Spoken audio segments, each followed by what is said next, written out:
Now, there's no respite for Rahul Gandhi when it comes to his grilling by the Enforcement Directorate. Day 2, and it seems like the questioning continues. After being questioned for nearly 10 hours on Monday, the Congress MP is now at the ED office for the second round of questioning. Ahead of the visit, he was seen entering the AICC headquarters with Priyanka Gandhi, while several top Congress leaders and workers stood in solidarity with the Gandhis. ED sources close to India today have revealed that Rahul looked cautious and his lawyers had already tutored him as to what to say. ED sources also said that Rahul was evasive on some of the questions and they were not satisfied with Rahul's answers. Therefore, they've called him for questioning another round. Rahul Gandhi was questioned over a variety of questions related to the Associate Journal Limited. In fact, ED has questioned Rahul Gandhi about his role in the organization that owns National Herald paper. Let me cut across to Aishwarya Paliwal joining us right outside the ED office. Aishwarya, it's been, 2 hours now since grilling has begun of Rahul Gandhi for the second consecutive day. We know that the ED sources have told us that Rahul may have been evasive on certain questions. He may have been tutored by his lawyers. He was being very cautious when giving out some of those answers. But that was expected. At this point, do we know of any kind of misses that Rahul Gandhi has displayed in terms of evading questions as such? As what happened yesterday for 10 hours, now it continues the second day. Anything pertinent that the ED is posing to him which he has failed to respond to? Well, Nabila, I don't know at the moment exactly what's happening inside the ED office, but yes, one thing is...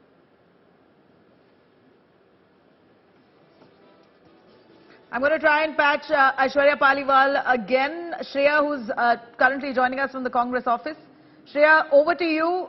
We saw the kind of commotion on the second consecutive day, right after Rahul Gandhi was asked to come to the ED office for the second round of summons. Yet again, massive commotion, drama, hangama by the Congress leadership there. They've channelized all their energies only to stand in solidarity with Rahul Gandhi, and certainly not a peaceful one. Violent protests, I would say. We saw the police stepping in, many of them trying to jump off barricades, sloganaire right in the heart of Delhi city. We saw the traffic police of Delhi now also issuing advisories to people, commuters, to take different diversions. I mean, is this all needed at all? Well, Nabila, you know, there are questions that are being raised against the Congress's attitude towards the summoning of Rahul Gandhi. Since yesterday they have been out on the roads protesting. I'm outside the Enforcement Directorate office, where we also saw the Congress protesters who was led by the Youth Congress President Srinivas. They protested and they were immediately detained. And if you can see the visuals just behind me, the security remains the same as it was yesterday. This is the day 2 of questioning of Rahul Gandhi. For yesterday, Rahul Gandhi's questioning ran for around 10 hours, but it was for 8.5 hours that he was actually questioned. The remaining time he took to correct certain words that was written in those answers. And remember, the reason Rahul Gandhi has been called again is because he was evasive in certain of his answers, as well as he was cautious while answering about the transaction details between Young India Private Limited when it bought AJL in the year 2010, along with which they also bought the debt that AJL went into, which was to the tune of 90 crore rupees. Now, apart from that, we're also learning there are some more documents that the Enforcement Directorate is posing before Rahul Gandhi today, asking the questions, because there was a question of the assets of AJL that the Young India Private Limited had also acquired, which was to the tune of 2,000 crores at prominent locations. This was against a criminal complaint that was filed in a trial court by Subramaniam Swamy, followed by which now we see that the Enforcement Directorate has actually filed a PMLA and questioning Rahul Gandhi. This is the first time that the agency has questioned him.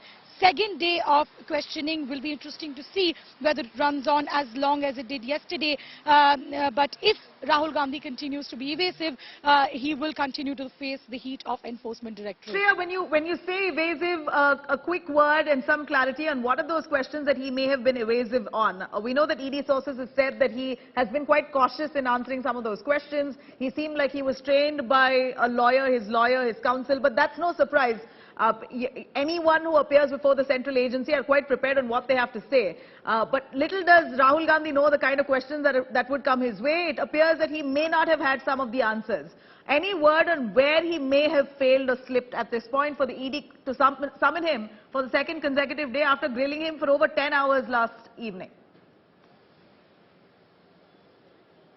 Well, from what we're learning, Nabila, from our sources inside the Enforcement Directorate, that the shareholding that Rahul Gandhi have in Young India Private Limited, which is to the tune of 38%, he's also one of the directors in Young India Private Limited. There are certain documents regarding this shareholding that is in the possession of the Enforcement Directorate. Apart from that, there are certain transaction details that the ED is also looking into.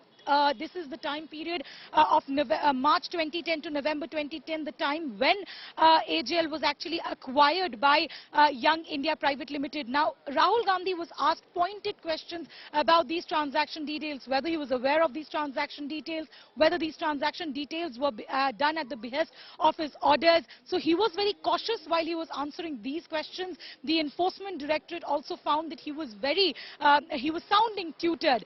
Is the main reason that he's been called yet again for a second round of questioning today. Yesterday, the entire questioning, along with the time that he took to correct his answer, ran over for more than 10 hours. Will be interesting to see what it happens today. But very pertinently, he will be facing the heat of ED as ED continues to question him about the documents that are there in the possession of Enforcement Directorate so far as the transactions of Young India Private Limited and AJL is concerned.